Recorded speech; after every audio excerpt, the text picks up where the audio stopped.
ती घेऊन मिरवावं, पण म्हातारपणी त्याच लेकरानं आपल्या आईला आळंदीच्या ज्ञानेश्वर माऊलींच्या समाधी सोहळ्याला घेऊन जाणं आणि पुन्हा घरी कधी वापस न येणं.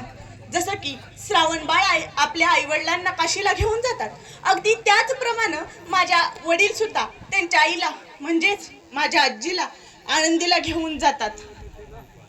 माझ्यासोबत सगळं काही शेअर करणारी माझी आजी देवदर्शन कसं झालं हे सांगण्यासाठी सुद्धा ती माझ्यापर्यंत येऊ शकली नाही, का शेवटचं माझ्यासोबत बोलू शकली नाही. अगदी नियतीचाच खेळ म्हणावं. माझ्या आयुष्यातील कधी न विसरणारा तो क्षण, तिचा तो शेवटचा स्पर्श, माझ्यासोबत न बोलता माझ्या खांद्यावरती ठेवलेलं तिचं ते डोकं आणि माझ्या हातात घेतलेला तिचा तो हात. सगळं संपलं आहे, सगळं संपलं आहे हे माहीत असून सुद्धा मी देवाकडे करत असलेली ती प्रार्थना सगळं काही व्यर्थच. शेवटी देवा समान असणाऱ्या डॉक्टरांच्या आशेवरती होते, पण ती आशा ही आशाच राहिली आणि मी माझ्या आयुष्यातल्या एका जीवलग मैत्रिणीला गमावलं.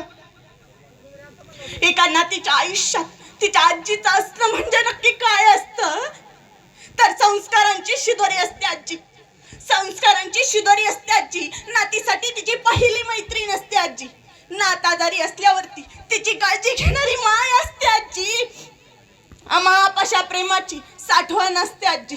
परंतु आता एक आठवण बनून राहिलीस तू आजी. अगं मम्मीपेक्षाही जास्त जीव लावणारी तू, माझ्यासाठी खाऊ साडीच्या पदराखाली लपून ठेवून मला देणारी तू, मी आजारी असल्यावरती जीवाची घालमेल होणारी तू, दिवसातील एक क्षण देखील माझ्यासोबत बोलल्या विना न राहणारी तू. आज 1 वर्ष झालं तुला जाऊन. असं म्हणलं जातं की एक व्यक्ती गेल्यानं कोणाचं आयुष्य संपत नाही. एक व्यक्ती गेल्यानं कोणाचं आयुष्य संपत नाही, बरोबरच आहे. कोणाचं आयुष्य कधीच संपत नाही, परंतु त्या एका व्यक्तीची जागा कधीच कोणी घेऊ शकत नाही. एवढं प्रेम करायची माझी आजी माझ्यावरती. ज्या दिवशी माझ्या आयुष्यातून माझी आजी गेली ना, त्या दिवशी माझ्या आयुष्यातलं प्रेम गेलं.